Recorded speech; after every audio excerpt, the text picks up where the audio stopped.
Wir leben in einer besonderen Zeit. In einer Zeit, wo viel Unsicherheit ist. Wir wissen nicht, wie es weitergeht. Auch für viele eine Zeit von Hoffnungslosigkeit. Doch der Mensch braucht Hoffnung, dass er nicht an seiner Seele, an seinem Leib verkümmern will. Darum möchte ich vor allem Mut machen, heute Morgen. Mit was für einer Erwartung wir leben sollen. Wir warten nicht auf eine neue Katastrophe, die kann kommen. Wir warten nicht auf den Zusammenbruch vom Weltwirtschaftssystem. Experten sagen, das wird kommen. Sehr schnell kann das kommen. Sogar im nächsten Jahr, dass man anfängt, das Bargeld wegzunehmen, weil die Banken irgendwie zusammenkrachen, das ganze System. Wir warten aber auch nicht auf den Antichrist. Auch der wird kommen. Sondern wir erwarten Jesus. Wir erwarten, dass Jesus wiederkommt. Und die Bibel sagt in Römer 11, Vers 25, wenn der Letzte aus den Nationen zum Glauben gekommen ist, wird Jesus wiederkommen. Und das heisst für uns, wir können sogar das beschleunigen. Das steht im 2. Petrus 3, das werde ich dann am Schluss nochmal erwähnen. Die Wiederkunft, indem wir mithelfen, andere für Jesus zu gewinnen. Und da werden wir uns besonders ermutigen lassen, denn auch in unserer Zeit ist einiges möglich. Und dann warten wir ja auf eine neue Welt. Wir wissen von der Bibel her, und da schenkt der Herr Jesus uns eine tiefe Gewissheit, das Beste kommt noch. Und das Evangelium ist eine gute Nachricht, das dürfen wir nie vergessen. In der letzten Evangelisation haben wir das erleben in Deutschland, das ist jetzt gerade eine Woche her. Es sind Menschen zum Glauben gekommen. Zum Beispiel ein 20-jähriger Student, der ist so ergriffen worden von dem Evangelium. Er hat sich nicht am ersten Abend entschieden, er ist dann aber wieder gekommen, am übernächsten Abend, und dann ist er so überzogen gewesen, das will ich. Und hat sich ganz klar bekehrt. Sehr gefreut habe ich mich auch über ein junges Ehepaar, das grosse Probleme hatte im Glaubensleben, persönlich. Sie sind frisch älter geworden, ein 6 Wochen altes Baby. Und beide haben einen klaren neuen Anfang in dieser Evangelisation mit dem Herr Jesus gemacht. Und sie sind glücklich geworden wieder. Ich denke, das Glück ist ganz eng verbunden mit einer bereinigten Beziehung zum Herr Jesus Christus. Mir geht es heute ganz besonders um unsere richtige Vorbereitung auf die Wiederkunft Jesu. Und das Thema habe ich überschrieben mit «Lebet in der Heiligung». Lebend ein heiliges Leben im Blick auf die Wiederkunft Jesu. Und dazu habe ich den 1. Thessalonikerbrief, wo ich möchte mit uns dann ein paar Verse anschauen. Wir sehen, die Gemeinde ist entstanden in einer Verfolgungssituation. Das ist ein völlig heidnisches Umfeld gewesen. Der Paulus hat an 3 Wochenenden, könnte man sagen, an 3 Sabbaten hat er verkündigt, dass Jesus der Messias ist, und Menschen sind zum Glauben gekommen. Juden sind zum Glauben gekommen, auch Heiden sind zum Glauben gekommen. Dann war ein Aufstand gewesen, das ist oft so. Und der Paulus musste fliehen. Und wir werden dann das auch sehen, warum. Da kann man es lesen, Apostelgeschichte 17, Vers 7. Die haben dagegen protestiert, weil da behauptet worden ist, gegen die Verordnung vom Kaiser, ein anderer sei König, nämlich Jesus. Paulus hat 50 nach Christus dann den ersten Brief aus Korinth geschrieben, und er hat betont, die Heiligung, dass die neuen Gläubigen ein heiliges Leben führen sollen im Blick auf die Wiederkunft Jesu. Ihr Glaube hat ausgestrahlt. Junggläubige, wenn sie ergriffen werden von der Liebe Gottes, dann können sie das nicht für sich behalten. Bis ganz Mazedonien und bis nach Achaia. Und wir sehen es hier ganz unten. Sie haben sich bekehrt, weg von den Götzen zu Gott. Und eben auch in dieser Erwartung haben sie gelebt. Sie wollen Gott dienen und seinen Sohn aus dem Himmel erwarten, den er aus den Toten auferweckt hat, Jesus, der uns errettet von oder vor dem kommenden Zorn. Drum das Thema: Lebt in der Heiligung. Sind bereit auf die Wiederkunft Jesu. Jetzt werden wir einen Text lesen aus 1. Thessaloniker 4, Vers 1 bis 8. Ich fange aber schon von 3, 9 an vorlesen. 1. Thessaloniker ab Kapitel 3, Vers 9. Denn was für Dank können wir Gott eurethalben abstatten für all die Freude, womit wir uns euretwegen freuen vor unserem Gott. Wobei wir Nacht und Tag aufs Inständigste bitten, euer Angesicht zu sehen und das zu vollenden, was an eurem Glauben mangelt. Unser Gott und Vater selbst aber und unser Herr Jesus richte unseren Weg zu euch. Euch aber lasse der Herr zunehmen, überreich werden in der Liebe zueinander und zu allen, wie auch wir euch gegenüber sind, um eure Herzen zu stärken, um tadelig in Heiligkeit zu sein vor unserem Gott und Vater bei der Ankunft unseres Herrn Jesus mit allen seinen Heiligen. Übrigens nun, Kapitel 4, Vers 1, Brüder, bitten und ermahnen wir euch in dem Herrn Jesus, da ihr ja von uns Weisung empfangen habt, wie ihr wandeln und Gott gefallen sollt, wie ihr auch wandelt, dass ihr darin noch reichlicher zunehmt. Denn ihr wisst, welche Weisungen wir euch gegeben haben durch den Herrn Jesus. Denn dies ist Gottes Wille, eure Heiligung, dass ihr euch von der Unzucht fernhaltet, dass jeder von euch sich sein eigenes Gefäß in Heiligung und Ehrbarkeit zu gewinnen wisse, nicht in Leidenschaft der Begierde wie die Nationen, die Gott nicht kennen, dass er sich keine Übergriffe erlaube, noch seinen Bruder in der Sache übervorteile, weil der Herr Rächer ist über dies alles. Wie wir euch auch vorher schon gesagt und eindringlich bezeugt haben. Denn Gott hat uns nicht zur Unreinheit berufen, sondern in Heiligung. Deshalb nun, wer dies verwirft, verwirft nicht einen Menschen, sondern Gott, der auch seinen Heiligen Geist in euch gibt. Ich lese noch Vers 15 und folgende. Denn dies sagen wir euch in einem Wort des Herrn, dass wir die Lebenden, die übrig bleiben bis zur Ankunft des Herrn, den Entschlafenen keineswegs zuvorkommen werden, denn der Herr selbst wird beim Befehlsruf, bei der Stimme eines Erzengels und bei dem Schall der Posaune Gottes herabkommen vom Himmel, und die Toten in Christus werden zuerst auferstehen. Danach werden wir, die Lebenden, die übrig bleiben, zugleich mit ihnen entrückt werden, in Wolken dem Herrn entgegen in die Luft. Und so werden wir alle Zeit beim Herrn sein, so ermuntert nun einander mit diesen Worten. Und noch Kapitel 5, Vers 23. Ihr selbst aber, der Gott des Friedens, heilige euch völlig und vollständig möge euer Geist und Seele und Leib untadelig bewahrt werden bei der Ankunft unseres Herrn Jesus Christus. Ihr Lieben, der Text ist geschrieben worden 50 nach Christus, also vor 1970 Jahren. Und das Thema Heiligung und Ewigkeitsbereitschaft ist auch heute top aktuell. Es gilt auch für unsere Stunde. Die Gefahren von Unzucht und Götzendienst wird in der Bibel an sehr vielen Stellen erwähnt. Zum Beispiel das Gericht über das Volk Israel, da sind an einem Tag 23.000 Menschen umgekommen. Anstatt Gott anzubeten, ihm die Liebe zu erwidern, ihm zu dienen, haben sie sich gehen lassen, könnte man sagen. Sich verführen lassen und haben Unzucht getrieben, Götzendienst getrieben. 1. Korinther 10, Vers 11. Es ist geschrieben uns zur Warnung, auf die das Ende der Zeiten gekommen ist. Ich lese im Moment in meiner stillen Zeit das Buch Jeremia.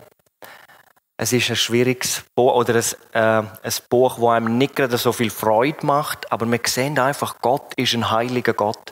In Jeremia 19 lesen wir, warum Gott Jerusalem im 6. Jahrhundert vor Christus am Erdboden gleich gemacht hat. Und das Gericht durch Babylonier gebracht hat. Es war Götzendienst im Volk, Hurerei. Sie haben sogar ihre eigenen Kinder umgebracht. Und wenn wir das einmal übertragen auf unsere Zeit heute, in der Schweiz, in Deutschland, Anbetung vom Materialismus, Übermaß an Hurerei und Abtreibungen in Deutschland pro Tag 1000 Kinder. Also ich bin überzeugt, dass das, was wir jetzt erleben, der Anfang von einem weltweiten Gericht Gottes ist. Unsere Welt ist gerichtsreif. Doch das Gericht fängt am Hause Gottes an, steht in der Bibel. 1. Petrus 4. Und dort steht im Vers 18, wenn der Gerechte nur mit Not errettet wird, wo wird der Gottlose und Sünder erscheinen? Ihr Lieben, wir brauchen heute in der Gemeinde eine Erweckung zur Heiligung, zur Heiligkeit. Das hat schon der Evangelist Samuel Furrer immer wieder betont. Der Mann ist 1966 heimgegangen. Er hat gesagt, eine Erweckung zur Heiligkeit ist es, was wir brauchen. Wir brauchen nicht nur Bekehrung und Wiedergeburt. Wir brauchen das Leben in der Heiligung im Sinn und Geiste Jesu. Hierzu bedürfen wir einer Erweckung, damit der Heilige Geist völligen Besitz von uns nehme. Jeder einzelne von uns muss allen Ernstes lernen, diese Perle zu suchen. Wie wird sie gefunden? Wir müssen so eng mit Jesus verbunden sein, dass die Gesinnung, die in ihm war, das höchste Ziel unseres Lebens werde. Dann werden wir zum Ziel Gottes gelangen, sonst nicht. Es gibt eigentlich nichts Verkehrteres als ein Christ, der die sittlichen Forderungen vom Neuen Testament verwirft. Das heisst, wer ja eine gerechte, sündlose neue Welt erwartet, kann nicht fortfahren, Sachen zu tun in seinem Leben, die unter den Begriff Sünde gehören. Das wäre ja eigentlich ein Widerspruch in sich selber. Wir werden natürlich heute die Frage auch beantworten, wie sieht denn ein Leben in der Heiligung aus? Und wo finden wir hilfreiche Hinweise, damit wir in der Heiligung wachsen können und eben parat sind, wenn die Posaune vielleicht heute am Sonntag erschallen tut. Die letzte Posaune, die 7. Posaune.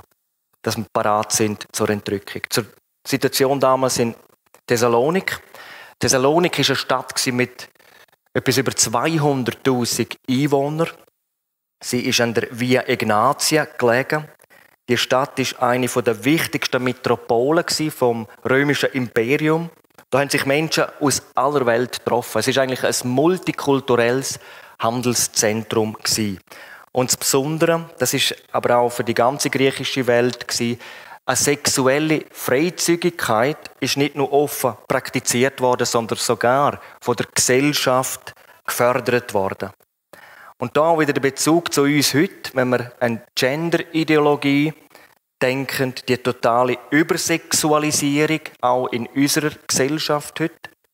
Durch Gender versucht man ja den Kindern beizubringen, dass sie ihre Sexualität so früh wie möglich sollen ausleben. Es ist ein Angriff gegen die Heiligkeit Gottes. Und es ist völlig verkehrt. In dieser völlig heidnischen Umgebung von Thessalonik sind jetzt aber Menschen zum Glauben gekommen. Auf der 2. Missionsreise kann man nachlesen, Apostelgeschichte 17, erleben der Paulus und seine Helfer, der Timotheus und der Silas, wie das Evangelium von Jesus Christus Menschen im Herzen gepackt hat und wie sich ihre Gesinnung völlig verändert hat. Nach nur 3 Wochen haben sich die ersten Juden bekehrt, einige Griechen und dann steht einige von den vornehmsten Frauen von der Stadt. Apostelgeschichte 17, Vers 4. Sofort ist Anfeindung gekommen. Der Paulus musste mit dem Silas noch in der Nacht fluchtartig die Stadt Richtung Beröa verlassen. Apostelgeschichte 17, Vers 10. Aus grosser Fürsorge aber hat dann der Paulus nachher den Timotheus aus Korinth wieder zurückgeschickt. Und dann ist der Timotheus dann wieder zurückgekommen mit einer wunderbaren Botschaft. Sie bewähren sich. Sie leben die Liebe Jesu aus in ihrem Leben. Und sie teilen sie mit anderen. Weil ein Besuch jetzt unmöglich war für den Paulus, hat er ja seinen ersten Brief dann geschrieben. Und wir sehen, die Gemeinde hat viel Lob bekommen. Doch der Paulus hat auch gewusst, es gibt noch einige Mängel. Er will die Thessaloniker dazu bewegen, dass ihre christliche Lebensführung sich noch stärker auswirkt, noch stärker sichtbar wird. Christen und auch ganze Gemeinden sind gefördert durch lieblichen und geistlichen Missbrauch auf sexueller Ebene. Und in der Autorität Jesu zieht er da ganz scharfe Trennlinien zwischen Gottes Heiligkeit und der Sünde. In der Liebe zueinander sollen sie zunehmen. Und auch zu allen anderen. Ich denke auch die Liebe zu den Verlorenen.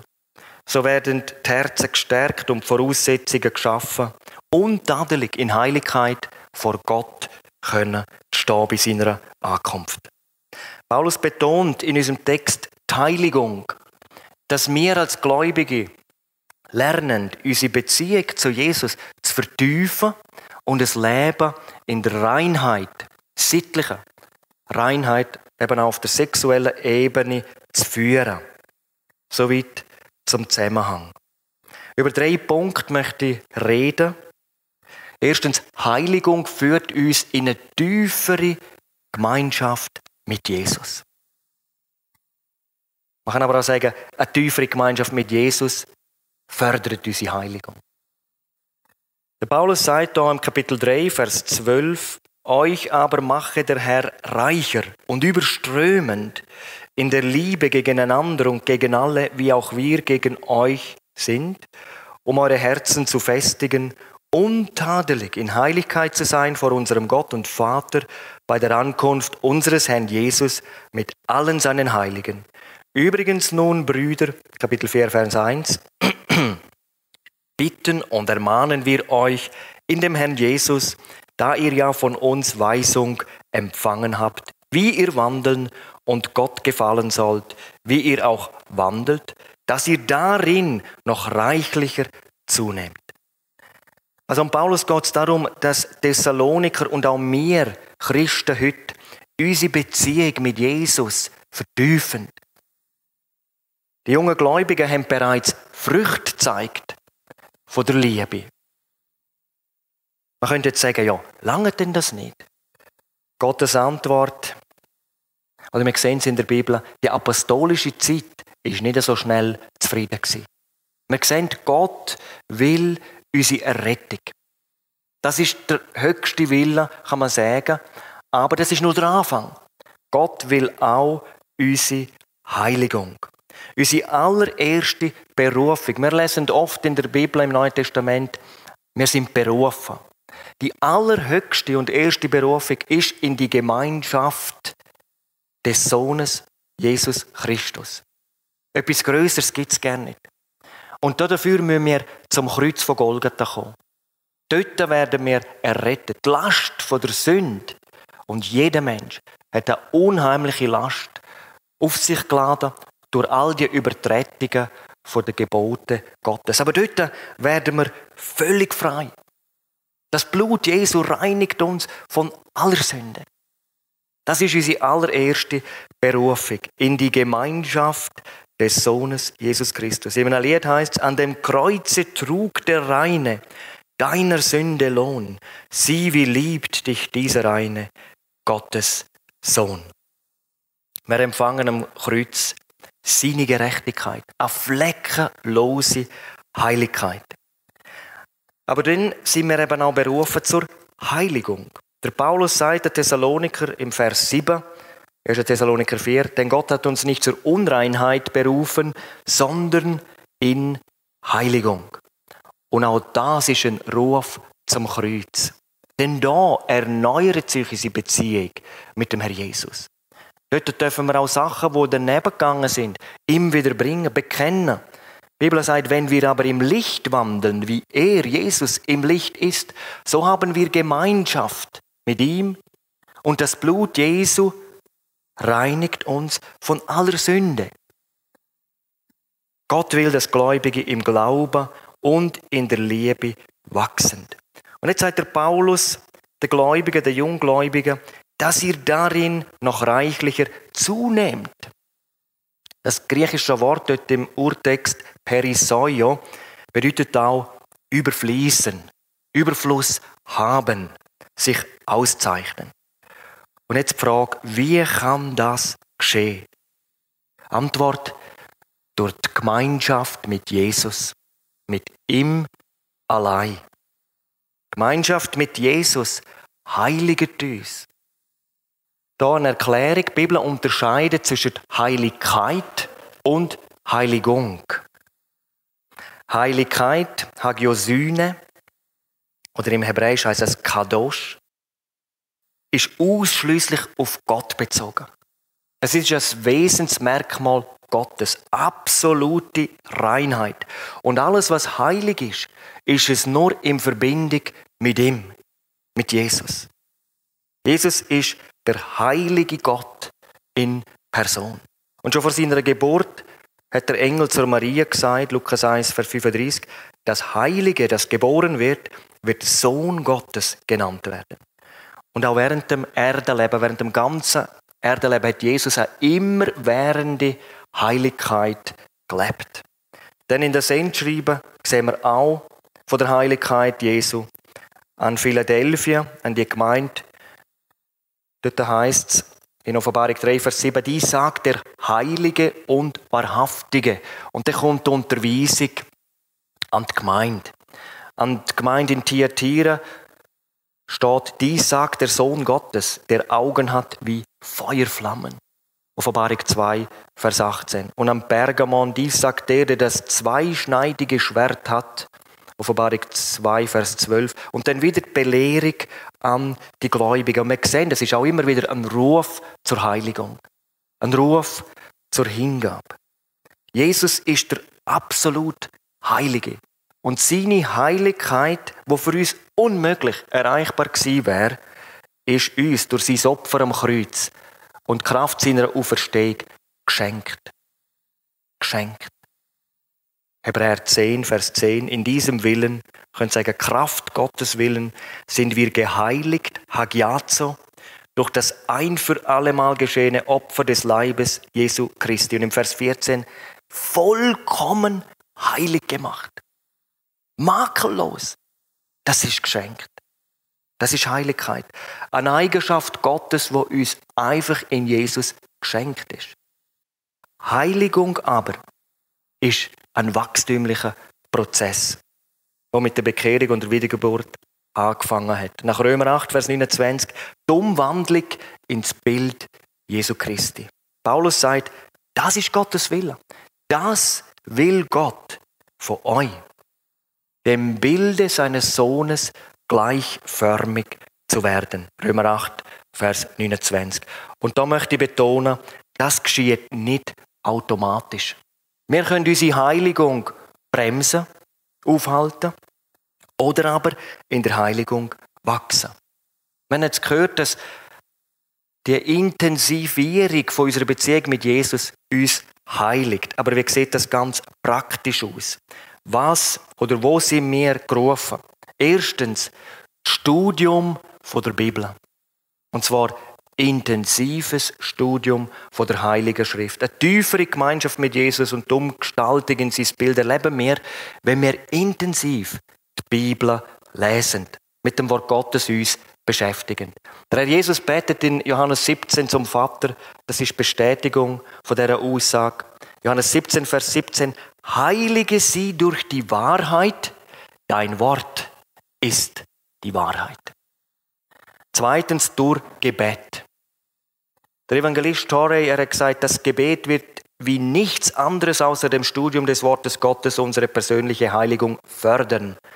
Deine und meine Umgestaltung in das Bild Jesu Christi steht in genauem Verhältnis zu der Zeit und dem Eifer, den wir auf das Gebet verwenden. Hier liegt das Geheimnis der Umgestaltung in Gottes Bild. Also nochmals das Geheimnis von echter Heiligung, so sagt der Torrey, lange mit Gott allein zu bleiben. Wenn du nicht lange bei ihm bist, wirst du ihm auch nicht sehr ähnlich. Da können wir uns selber prüfen. Strahlen wir etwas von dem Bild Jesu aus. Und ihr Lieben, wenn wir viel Zeit investieren in die Beziehung mit Jesus, sein Wort studieren, ein Gebetsleben führen, dann sind wir in Jesus. Und dann haben wir gewaltige Verheißungen im Gebet. Dann erleben wir Gebetserhörungen. Ich möchte ein paar nennen nachher, aber zuerst Bibelstellen. Johannes 15, Vers 7, da sagt der Herr Jesus, wenn ihr in mir bleibt und meine Worte in euch bleiben, so werdet ihr bitten, was ihr wollt, und es wird euch geschehen.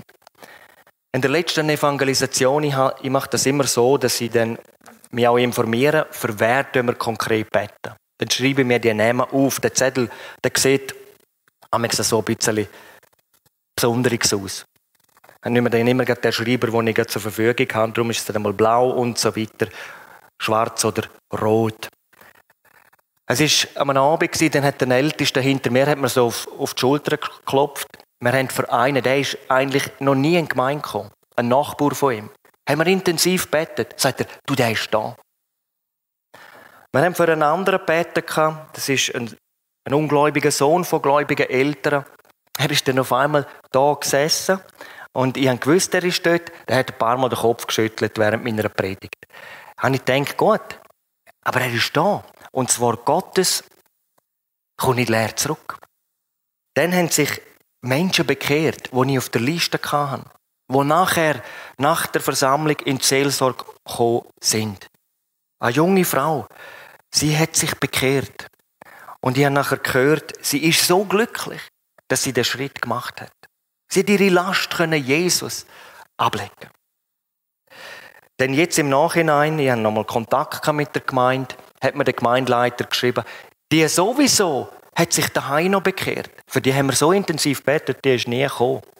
Ihr Lieben, das sind Gebetserhörungen. Voraussetzung, dass wir Gebetserhörungen aber erleben, ist, dass wir in Reinheit vor Gott leben. Wenn Sünde ins Leben kommt, wir das wieder Jesus abgeben, bekennen und dann wieder im Beten, dass er uns neu erfüllt.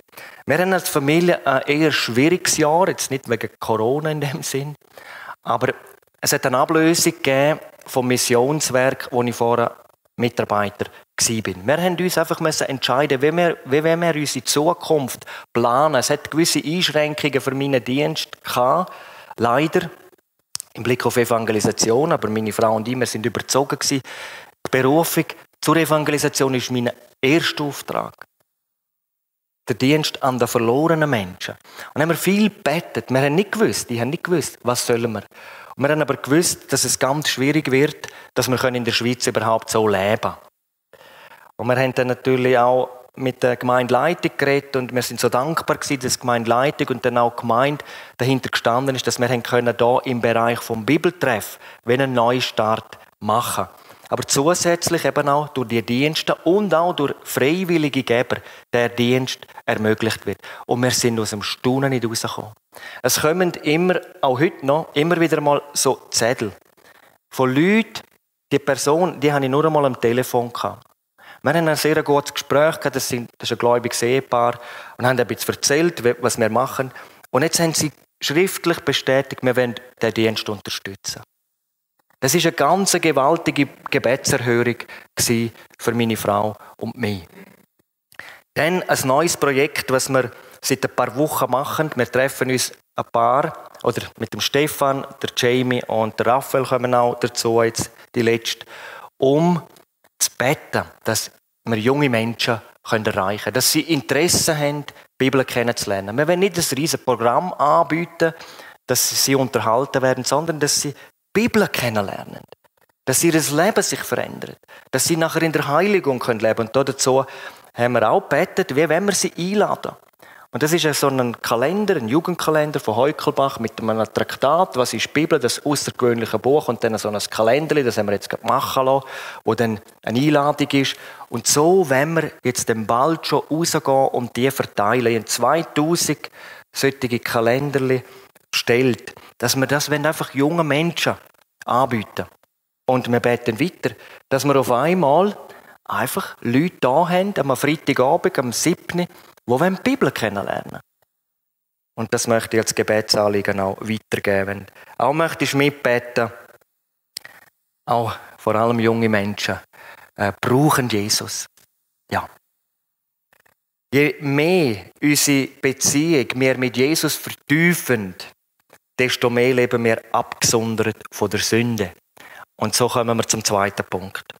Heiligung führt uns in eine tiefere Absonderung gegenüber der Sünde. Und das ist eigentlich da in unserem Text heute das Hauptanliegen von Paulus. Nochmal, das griechische Wort für heilig, hagios, heißt abgesondert für Gott.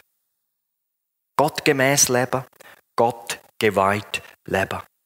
Der Paulus schreibt, denn ihr wisst, welche Weisungen wir euch gegeben haben durch den Herrn Jesus, denn dies ist Gottes Wille, eure Heiligung. Dass ihr euch von der Unzucht fernhaltet, und dann kommt eine sehr detaillierte Erklärung, ich komme dann nachher noch darauf zurück. Vers 5 dann aber, lebend nicht in Leidenschaft der Begierde wie die Nationen, die Gott nicht kennen. Und Vers 7, denn Gott hat uns nicht zur Unreinheit berufen, sondern in Heiligung. Und Vers 8, wer das verwirft, verwirft nicht einen Menschen, sondern Gott. Ich denke, das ist ein ganz wichtiger Punkt auch für unsere Zeit. Der Paulus braucht hier im Vers 2 ein enorm starkes Wort im Grundtext. Es ist übersetzt mit Weisung in der Elberfelder Übersetzung. Bei Luther steht Gebot. Doch ihr Lieben, es ist viel mehr als ein Gebot. Das Wort, das hier steht, hat eine viel stärkere Bedeutung. Der Paulus betont auch zugleich, dass die Anweisung nicht von ihm kommt, sondern vom Herr Jesus Christus, also von Gott selber. Das griechische Wort Parangelia, so heißt, stammt aus der Soldatensprache und heißt Anordnung, Befehl, jemandem strengstens befehlen. Nämlich, dass ihr euch von der Unzucht fernhaltet. Meidet. Fernhalten. Meidet die Unzucht. Und gemeint ist eine dauerhafte, ständige und vollkommene Abwendung von Unzucht, griechisch Porneia. Es geht also um die sittliche und sexuelle Ebene von einem Gläubigen. Dass sich Thessaloniker von jeglicher sexueller Praktik abwenden, wo nicht im Einklang mit dem geoffenbarten Willen Gottes steht. Der Begriff Porneia möchte ich mal noch erklären. Was ist damit gemeint? Es ist jeder vor- und außerehelicher Geschlechtsverkehr, Selbstbefriedigung, Homosexualität, Ehebruch. Da gehört auch die heute so weit verbreitete Internet-Pornografie. Und Jesus fordert die vollkommene Abwendung von der Porneia, von Hurerei, von Unzucht. Und ich kann da nur so viel sagen, in der Seelsorge ist das meistgenannteste Problem, wo junge Gläubige haben, wo auch Erwachsene haben. Und ich staune ab und zu auch ältere Menschen, die mit Lasten kommen, die genau den Bereich betrifft. Aber dann eben bei Jesus können abladen. Was für eine Erlösung haben wir in Jesus Christus? Er hat am Kreuz alles getragen. Und weil er für alles gezahlt hat, wird auch, wenn wir es ihm bekennen, durch sein Blut alles ausgelöscht. Wenn wir aber im Licht wandeln, wie er Jesus im Licht ist, haben wir Gemeinschaft miteinander und das Blut Jesu des Sohnes Gottes reinigt uns von aller Sünde. Wenn wir uns mal fragen, warum ist Unzucht so gefährlich? Ich glaube, wir können uns das kaum vorstellen, was wirklich sich dahinter verbirgt. Es ist eine dämonische Macht. Ein anderer Geist, ein Geist, wo sich mit Christus nicht vertreibt und wo durch die Unzucht Macht über den Mensch ergreift. Oft habe ich schon in einem seelsorgerlichen Gespräch Leute gegenüber gehabt, die sind gebunden gewesen an diesen Bereich, an die Unzucht. Und sie sind auch manche an den eigenen Körper gebunden gewesen. Aber Jesus macht frei. Jesus reinigt, heiligt, macht neu. Paulus muss Thessaloniker und auch andere Gemeinden mit aller Dringlichkeit vor der Porneia warnen, weil sie die Person unter das Gericht Gottes bringt. Ich habe einmal geschaut, das Wort Unzucht, es kommt eigentlich in den Paulusbriefen sehr oft vor. 1. Korinther 6, Vers 9. Dort dann die Gläubigen in Korinth: Weder Unzüchtige noch Götzendiener werden das Reich Gottes erben. Dann an die Gläubigen in Ephesus: Dies sollt ihr wissen und erkennen, dass kein Unzüchtiger ein Erbteil hat im Reich Gottes. Hebräer 13, Vers 4: Unzüchtige wird Gott richten. Offenbarung 22, Vers 15: Draußen sind die Unzüchtigen. Und Offenbarung 21, Vers 8: Ihr Teil ist in dem See, der mit Feuer und Schwefel brennt. Das ist der zweite Tod. Paulus nochmal in 1. Korinther 6, 18: Flieht die Unzucht. Jede Sünde, die ein Mensch begehen mag, ist außerhalb des Leibes. Wer aber Unzucht treibt, sündigt gegen den eigenen Leib. Im Neuen Testament kommt das Wort Porneia 55 Mal vor. Davon 25 Mal beim Paulus und 19 Mal in der Offenbarung. Und daraus ist erkennbar, dass die Frage besonders in der Auseinandersetzung mit der griechischen Welt damals war und auch im Zusammenhang mit dem letzten Gericht. Nochmal, im Blick auf die Wiederkunft Jesu ist es entscheidend, dass wir auf der sittlichen, auf der sexuellen Ebene in Reinheit leben. In Heiligung leben. Dann sind wir für die Entrückung bereit, sonst nicht. Und wenn du heute solltest erkennen, dass du in dem Bereich zu weit gegangen bist, dann gang den Weg nicht weiter. Heute ist es Zeit, umzukehren. Bring's ans Licht, dann wird Jesus eingreifen. Jetzt aber zur positiven Seite, wo Paulus uns auch in Verbindung mit dem Befehl zeigt. Als Christ sind wir nicht hilflos, unseren Trieb ausgeliefert. Warum nicht? Uns steht die Kraft vom Heiligen Geist vollkommen zur Verfügung. Und mit Gottes Hilfe darf ich lernen, meine Bedürfnisse zu kontrollieren. Kraft des Heiligen Geistes. Paulus sagt das so im Vers 8, das ist der Thessaloniker 4. Gott hat seinen Heiligen Geist in uns gegeben. Der Heilige Geist ist uns gegeben, um auch in einem heidnischen, man kann ja heute das auch sagen, und einem total unmoralischen Umfeld Herr über die Versuchungen, über unsere eigenen Trieb zu werden. Jetzt möchte vielleicht jemand sagen, ja, aber Gott hat ja Geschlechtlichkeit geschaffen. Und er hat ja auch die Sexualität geschaffen. Sehr gut, das hat er. Als schönste irdische Gabe. Für die Ehe. Zwischen einem Mann und einer Frau. So sagt es der Paulus im Vers 4. Jeder von euch wisse sich sein eigenes Gefäß in Heiligkeit und Ehrbarkeit zu gewinnen. Dort gibt es verschiedene Auslegungen. Es kann ein Bild sein, das Gefäß auf einen Partner oder Partnerin, aber auch auf den eigenen Körper. Er meint damit entweder, dass wir unseren eigenen Körper beherrschen lernen, durch Kraft Gottes, oder eben mit der eigenen Frau zusammenlebend in heiliger und ehrbarer Weise. Interessant ist, wenn ein Mensch zum Glauben an Jesus Christus kommt, wenn er sich wirklich bekehrt hat, wenn er von Neuem geboren worden ist, dann ändert sich seine Einstellung zur Sexualität. Aber nicht nur das, er entdeckt auch, dass Jesus ihn durch den Heiligen Geist befähigt, auf Versuchungen richtig zu reagieren.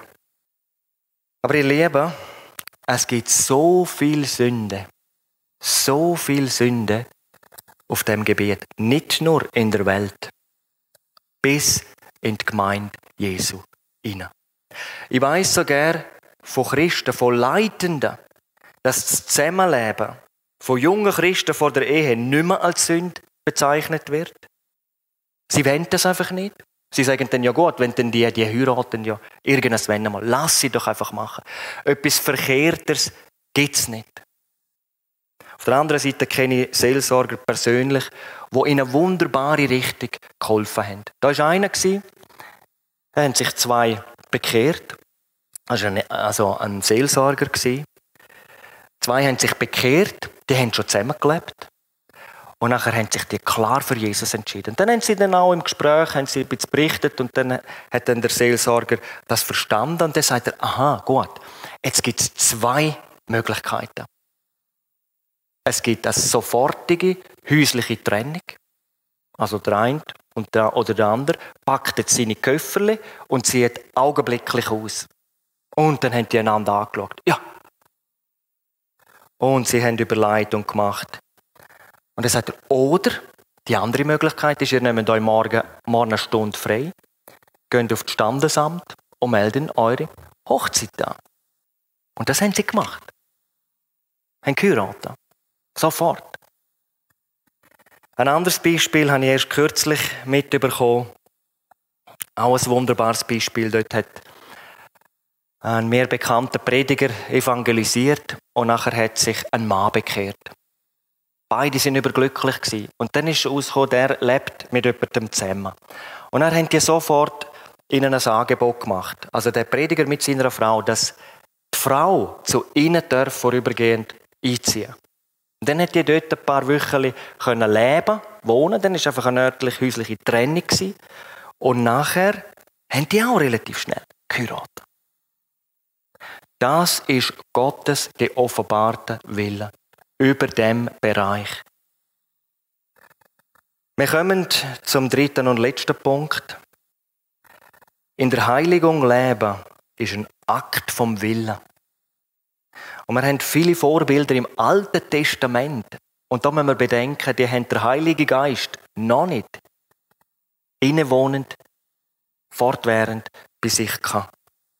Aber zuerst nochmal der Paulus zu den Thessaloniker.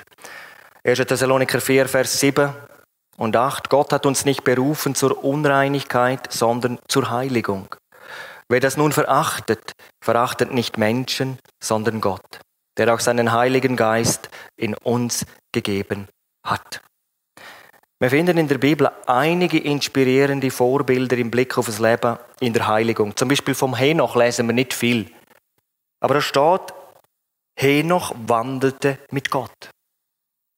Und dann steht gerade unmittelbar nachher, und er war nicht mehr da, denn Gott nahm ihn hinweg. Der ist einfach entrückt worden. Vom Noah lesen wir, 1. Mose 6,9, Noah lebte mit Gott. Und Vers 22, Noah tat alles, was Gott ihm gebot. Vom Daniel lesen wir, Daniel 1, Vers 8, er nahm sich in seinem Herzen vor, sich nicht zu verunreinigen. Im heidnischen Babylon ist das gewesen. Und er ist nicht das Kind von dieser Welt geworden. Er ist nicht geprägt worden von dem moralischen Zustand dort. Er hat sich nicht prägen lassen, sondern er ist ein Mann Gottes geworden.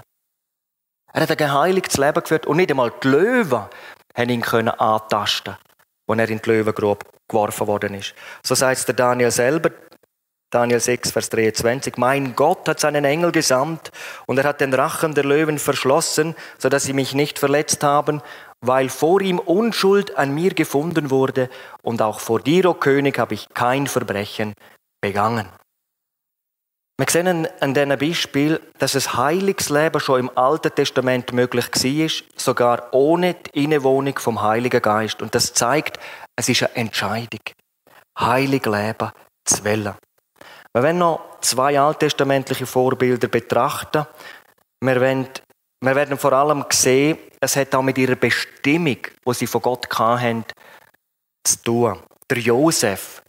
Vom Josef wissen wir, dass er von Gott gebraucht worden ist, um das Volk Israel durch die weltweite Hungersnot am Leben zu erhalten. Und dazu hat Gott ihn zum zweithöchsten Mann in Ägypten gemacht. Und wenn wir uns das vorstellen, die Verführungen, die dieser Mann hat aushalten musste. Das ist zum Beispiel bei dem Mann, wo er dann gewohnt hat, dem seine Frau hat ihn ständig, täglich bedrängt, mit ihm ins Bett steigen. Und er hat gesagt, wie sollte ich dieses große Unrecht tun und gegen Gott sündigen? 1. Mose 39, Vers 9. Der Josef hat gewusst, dass Sünde in allererster Linie immer nicht gegen Menschen, sondern gegen Gott ist. Der Josef hat eine intensive Gottesbeziehung gelebt und das hat ihm Kraft gegeben, sich vor Unzucht zu bewahren. Vers 8 steht, er weigerte sich. Das ist ein Ausdruck von entschlossenem Nichtwollen. Liegt da nicht der Grund für so viele Niederlagen heute im Leben von vielen Christen? Man lässt sich einfach gehen. Spielen mit der Sünde. Das andere Beispiel, die Königin Esther. Ihre Bestimmung war, das Volk Israel vor der totalen Ausrottung zu retten. Gott hat sie zu der Ehefrau vom damaligen Weltherrscher Ahasveros gemacht. Und wir sehen, der Plan vom Haman zur Ermordung von allen Juden ist schon parat gewesen und schon zur Ausführung schon befohlen worden. Und dann hat Esther ihr eigenes Leben eingesetzt, aufs Spiel gesetzt. Und sie ist zu einem Zeitpunkt zum König gegangen, wo es eigentlich mit dem Tod beantwortet worden wäre. Ausser der König hat die Person begnadigt. Und sie hat Gunst in den Augen vom König und dann hat sie den ganzen Fall ans Licht bringen. Aber sie hat Bereitschaft gehabt, Kraft ihres Glaubens, sich mit ihrem Leben einzusetzen. Sie hat gesagt, ich will zum König hineingehen, obwohl es nach dem Gesetz nicht ist oder nicht geht. Und wenn ich umkomme, so komme ich um. Doch Gott hat diesen Einsatz belohnt. Sie hat ihr Leben gewonnen und eben auch das Leben vom ganzen Volk. Die Bestimmung Jesu war, dass er für uns stirbt. Dass er für uns sich als Opfergabe dargibt. Epheser 5, Vers 26 und 27. Dort steht, sich selber für die Gemeinde hinzugeben, um sie zu heiligen, sie reinigen durch das Wasserbad im Wort, damit er die Gemeinde sich selbst verherrlicht darstellte, die nicht Flecken oder Runzel oder etwas dergleichen habe, sondern dass sie heilig und tadellos sei. Wir kommen zum Schluss noch zu unserer Bestimmung. Unsere Bestimmung der Thessaloniker damals, aber auch unsere, ist, dass andere noch gerettet werden und dass wir bereit sind für die Ankunft Jesu. Unsere wichtigste Aufgabe beschreibt der Petrus in 2. Petrus 3, dort sagt er, und das ist ein Wort an alle Jesusgläubigen, es wird aber der Tag des Herrn kommen wie ein Dieb, an ihm werden die Himmel mit gewaltigem Geräusch vergehen und die Elemente aber werden im Brand aufgelöst und die Erde und die Werke auf ihr im Gericht erfunden werden. Da dies alles so aufgelöst wird, was für Leute müsst ihr dann sein in heiligem Wandel und Gottesfurcht? Wir erwarten aber nach seiner Verheißung neue Himmel und eine neue Erde, in denen Gerechtigkeit wohnt. Deshalb, Geliebte, da ihr dies erwartet, befleißigt euch, unbefleckt und tadellos von ihm im Frieden erfunden zu werden. Und nochmal, Vers 12, indem ihr die Ankunft des Tages Gottes erwartet und beschleunigt. Wir können also die Ankunft Jesu beschleunigen, wenn wir mithelfen, dass Menschen für Jesus gewonnen werden. Wenn wir mitbetten für die Mission, wenn wir selber aktiv werden. Ich denke, wir haben es vor Augen, unsere Welt steht in oder vor der grössten Krise, die es je gegeben hat. Und wir wollen auf Jesus blicken. Wir wollen an ihm festhalten. Wenn das alles geschieht, sagt Jesus in der Endzeit Rede. Wenn aber dieses anfängt zu geschehen, dann seht auf und erhebt eure Häupter, weil sich eure Erlösung naht. Ihr Lieben, das ist einfach das, was ich möchte weitergeben möchte. Leb in der Heiligung. Das heisst, eine intensive Beziehung mit Jesus pflegen und auch eine Absonderung gegenüber der Sünde auszuleben. Mit Jesus werden wir das Ziel erreichen. Und wie herrlich wird das sein? Wir haben so viele Verheißungen, dass das unser Denken bei weitem übertrifft, was uns erwartet, wenn wir in der Heiligung unseren Lauf vollenden. Und da schenke der Herr dir und auch mir. Wir sind angewiesen auf ihn, auch auf seine Vergebung, auf dem Weg zum Ziel. Amen.